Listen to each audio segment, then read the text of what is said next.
సరైన ప్రాపర్టీని ఎంచుకోవడంలో తికమక పడుతున్నారా? ఇక ఆ కన్ఫ్యూజన్ వద్దు. అపార్ట్మెంట్లు, విల్లాలు, ప్లాట్లు మీకు కావలసినవన్నీ ఒకే చోట. Suman TV biggest property expo October 18th, 19th HSCC Novotel Hyderabad. ఇప్పుడే ఫ్రీ ఎంట్రీ కోసం కాల్ చేయండి.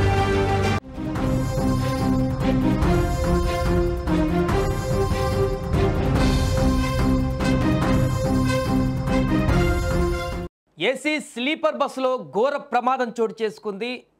రన్నింగ్ బస్సులో ఒక్కసారిగా మంటలు రావడంతో స్పాట్లో 20 మంది ప్రయాణికులు చనిపోయారు. మరికొంతమంది అదే రన్నింగ్ బస్సులో నుంచి అద్దాల పగలగొట్టుకొని దూకేశారు. దీనికి సంబంధించిన వార్త చూసే ముందు బిగ్ అప్డేట్ ఒకసారి చూద్దాం. హైదరాబాద్ మొత్తంలో ఉన్న బెస్ట్ ప్రాపర్టీస్ అన్నిటినీ ఒకే వేదికపైకి తీసుకువస్తుంది సుమన్ టీవీ. అక్టోబర్ 18న, 19న హెచ్ఎస్సిసి నోవోటెల్లో జరిగే సుమన్ టీవీ ప్రాపర్టీ ఎక్స్పోలో best flats, villas, open plots, Deepavali offers and డిస్కౌంట్స్తో అందుబాటులో ఉంటాయి. మీరు విజిట్ చేసి ప్రతి గంటకి ఒక గోల్డ్ కాయిన్ గెలుచుకునేటువంటి ఛాన్స్ కూడా ఉంది. ఫ్యామిలీతో రండి, మీ డ్రీమ్ ప్రాపర్టీని సొంతం చేసుకోండి. రైట్, ఇక బ్రేకింగ్ న్యూస్ వివరాల్లోకి వెళ్తే, రాజస్థాన్లో చోటు చేసుకుంది ఈ యొక్క దారుణమైనటువంటి ఘటన. ఆ రాష్ట్రంలో ఇప్పుడు పెను విషాదంగా మారింది ఈ బస్సు ప్రమాదం. ప్రయాణికులతో వెళ్తున్నటువంటి ఒక ఏసీ స్లీపర్ బస్సు అగ్ని ప్రమాదానికి గురైంది. ఒకరు కాదు, ఇద్దరు కాదు, ఈ దుర్ఘటనలో 20 మంది ప్రయాణికులు సజీవ దహనమైనట్టుగా పోలీసులు ధృవీకరించారు.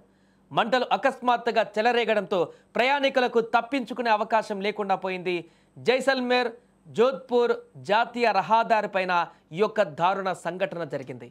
నిన్న మధ్యాహ్నం సుమారు 3:30 సమయంలో దయ్యాత గ్రామం వద్ద ఈ యొక్క దుర్ఘటన చోటు చేసుకుంది.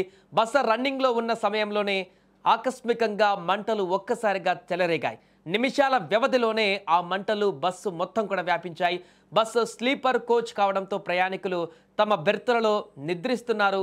అయితే మంటలు చుట్టుముట్టేసరికి వారిలో చాలామందికి అప్రమత్తమయ్యేటువంటి సమయం కూడా దొరకలేదు. అప్పటికే పొగ అంతా కూడా బస్సులో వ్యాపించి పూర్తిగా వారికి ఏదీ కనపడనటువంటి పరిస్థితికి దారితీసింది. క్షణాల వ్యవధిలోనే పూర్తిగా దట్టమైనటువంటి పొగ బస్సు అంతా వ్యాపించింది.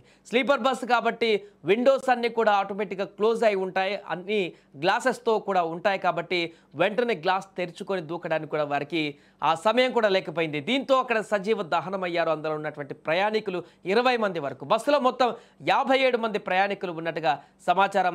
మంటలు వేగంగా వ్యాపించడంతో ప్రయాణికులకు అగ్నికి ఆహుతైపోయారు. కొంతమంది దూకడానికి ప్రయత్నించారు. రన్నింగ్ బస్సుల నుంచి చాలామంది ప్రాణాలు కాపుగాడుకునేటువంటి ప్రయత్నం చేశారు.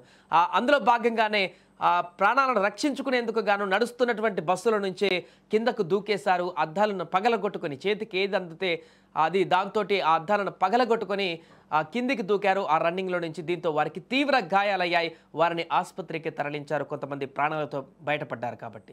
సో మిగతా వారైతే 20 మంది వరకు సుమారుగా బస్సులోనే సజీవ దహనమైనటువంటి ఘటన ఒక్కసారిగా దేశవ్యాప్తంగా ఇప్పుడు దిగ్భ్రాంతికి గురి చేసింది. ఈ ఘటన పట్ల దర్యాప్తు అయితే కొనసాగుతుంది. ఎలా జరిగింది ఈ ఘటన? షార్ట్ సర్క్యూట్ అనేటువంటి ప్రాథమిక అంచనా అయితే వేస్తున్నారు. కానీ ఈ ఘటన ఎలా జరిగింది, దానికి గల కారణాలేంటి, పూర్తి వివరాలను కూడా సేకరిస్తున్నారు. ఏదేమైనా కూడా ఒక బస్సు ప్రమాదంలో ఇంత భారీ స్థాయిలో ఇలాంటి దారుణమైనటువంటి స్థితిలో సజీవ దహనం కావడం అయితే సంచలనంగా మారింది. అనేక ప్రమాదాలు గతంలో జరిగాయి కానీ, యాక్సిడెంట్లు అయ్యాయి కానీ, ఇలా రన్నింగ్ బస్సులోనే మంటలు చెలరేగాయి ఇంతమంది సజీవ దహనం అవ్వడం అనేది, అది కూడా మధ్యాహ్నం సమయంలో జరగడం అనేది తీవ్ర విషాదాన్ని నింపింది.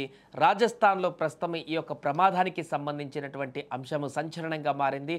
వారి కుటుంబ సభ్యుల ఆర్తనాదాలు, అక్కడ చనిపోయినటువంటి వారి యొక్క బంధువుల రోదనలతోటి ఆసుపత్రి ప్రాంగణం అంతా కూడా మారుమోగిపోతుంది. అలాగే మిగతా గాయపడ్డటువంటి ప్రయాణికులు కూడా బస్సు ఎక్కిన తర్వాత హ్యాపీగా వీళ్ళు జర్నీ చేసి ఏదైతే గమ్యస్థానం ఉందో అక్కడికి చేరుకుంటారో, ఆ తర్వాత మాకు కాల్ చేస్తారని చెప్పేసి ఎదురు చూసినటువంటి వారి బంధువులకి చావు వార్తలే వారికి ఫోన్ కాల్ ద్వారా రావడం వారిని తీవ్ర దిగ్భ్రాంతికి గురి చేసింది. దీంతో పూర్తిగా ఆ పరిసర ప్రాంతాలలో కూడా విషాద రోదనలు అయితే మిన్నంటిపోయాయి. కన్నీటి పర్యాంతం అవుతున్నారు అక్కడికి వచ్చిన వారందరూ కూడా. స్థానికులు కూడా తీవ్ర భయాందోళనకు గురయ్యారు ఇంత భారీ ప్రమాదాన్ని చూసి. జాతీయ రహదారి పైన విజువల్స్లో మనం చూడొచ్చు, బస్సు ఎంత అగ్నికి ఆహుతైపోయినటువంటి విజువల్స్ కూడా మనం చూస్తున్నాం. కొంత మనసుకు మీకు గాయపరచవచ్చు ఈ విజువల్స్ జరిగినటువంటి ఘటనకు సంబంధించి. కానీ వార్తను మనం తెలియజేయడం కోసం ఈ యొక్క అంశాన్ని తెరపైకి తీసుకురావడం జరిగింది. ఎందుకంటే ఇలాంటి ప్రమాదాలు జరిగినప్పుడు ఏ రకంగా రెస్క్యూ చేసుకోవచ్చు మనల్ని మనం, ఎందుకు ఇలాంటి ప్రమాదాలు జరుగుతున్నాయి, బస్సులో రెగ్యులర్గా ప్రయాణం చేసేటువంటి వారికి అలర్ట్నెస్ కల్పించడం కోసం వార్తను మనం చూపించేటువంటి ప్రయత్నం చేస్తున్నాం. ఏదైనా కూడా రాజస్థాన్లో జరిగినటువంటి ఈ యొక్క భారీ ప్రమాదంలో అయితే 20 మంది సజీవ దహనం కావడం తీవ్ర ఆందోళనకు గురి చేస్తుంది. ఇంకొంతమంది సీరియస్గా కూడా ఉన్నట్టుగా తెలుస్తుంది. మృతుల సంఖ్య పెరిగేటువంటి అవకాశం కూడా ఉందంటూ చెప్తున్నారు. బస్సులో నుంచి దూకేసిన వారి సంఖ్య కూడా 15 నుంచి 20 వరకు కూడా ఉందంటూ కూడా చెప్తున్నారు. వారు తీవ్ర గాయాల పాలయ్యారు. వారిని 20 మంది వరకు కోల్పోగా 16 మంది తీవ్ర గాయాల పాలయ్యారు.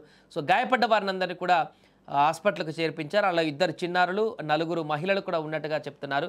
కొందరి పరిస్థితి ఆందోళనకరంగా ఉందని అధికారులు తెలిపారు. వారికి స్థానిక హాస్పిటల్లో మెరుగైనటువంటి చికిత్సను కూడా కొనసాగిస్తున్నారు. ఈ ప్రమాదానికి షార్ట్ సర్క్యూటే ప్రధాన కారణమై ఉండవచ్చని కూడా ప్రాథమికంగా అయితే ఒక అంచనా అయితే వేస్తున్నారు. వెంటనే అగ్నిమాపక సిబ్బంది అక్కడికి చేరుకొని మంటలను అదుపు చేశారు. బస్సులోని ఎలక్ట్రికల్ సిస్టమ్స్లో లోపం ఏర్పడి ఉండవచ్చు అని కూడా అనుమానిస్తున్నారు. అయితే ప్రమాదానికి సంబంధించిన పూర్తి కారణాలను తెలుసుకునేందుకైతే ప్రస్తుతం అక్కడ విచారణ అయితే కొనసాగుతోంది.